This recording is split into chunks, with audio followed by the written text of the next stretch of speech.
I think it's a great conversation. I think Phil Jackson has some really good things to say about that.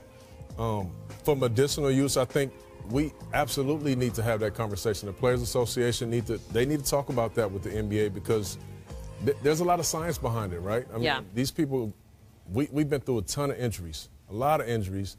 And I seen a piece with Jason Williams, who was the #2 pick in the draft from Duke, talked about him being addicted to Oxycontin and pain pills. I mean, and it would have been a much better and much easier thing to just have marijuana as, you know, a relief. But it's phony to act so much pain. Yep, but it's phony to act like you're not legalizing it in the league to protect your players from it. Right. When they have access to the pills you mentioned and to alcohol as well. Because the people that want to do things, if you're not allowing me to smoke, players are going to drink more. That just kind of push and pull that happens. Players are smoking, you know, even with the 4 tests. We've been around guys that, you know, smoke during the season. It just happens. For so many years, they haven't found a way to control that.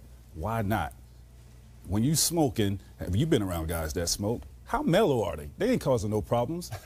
But guys drinking and killing people every day. I don't understand it. I mean, I've never been around anybody that's smoking marijuana. You just talked about the control. You can control and legislate alcohol more than you can the marijuana, which is why it's not legal in all 50 states because the other states are still trying to figure it out. Do you think realistically, and you guys have played, because we are heading to a place now where more than half of the states have it legalized in some form or another, whether it be completely recreational or you have to have a medical card. That being said, if we get to that point and you have teams in almost all of these states, will the NBA be forced to look at themselves and say, because wine is completely legal and you can't enforce a rule against that. If marijuana becomes completely legal, will they have to then face facts and say, well, we need to reevaluate and adapt?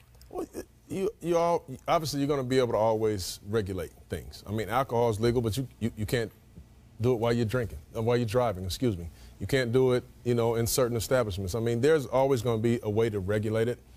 But when you're talking about, you know, protecting your investment, protecting these players, protecting the guys, if that's a source of medicinal marijuana, if that's something that can help out with your franchise and with your organization, with your players, I mean, that's a discussion that needs to happen. For sure. I mean, I honestly play with players.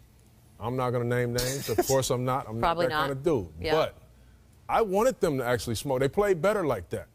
They would play. Big-time anxiety, like a lot of things that can be affected, that it brought them down a little bit, helped them out, helped them focus in a little bit on the game plan. That I needed them to do that. I would rather them do that sometimes than drink.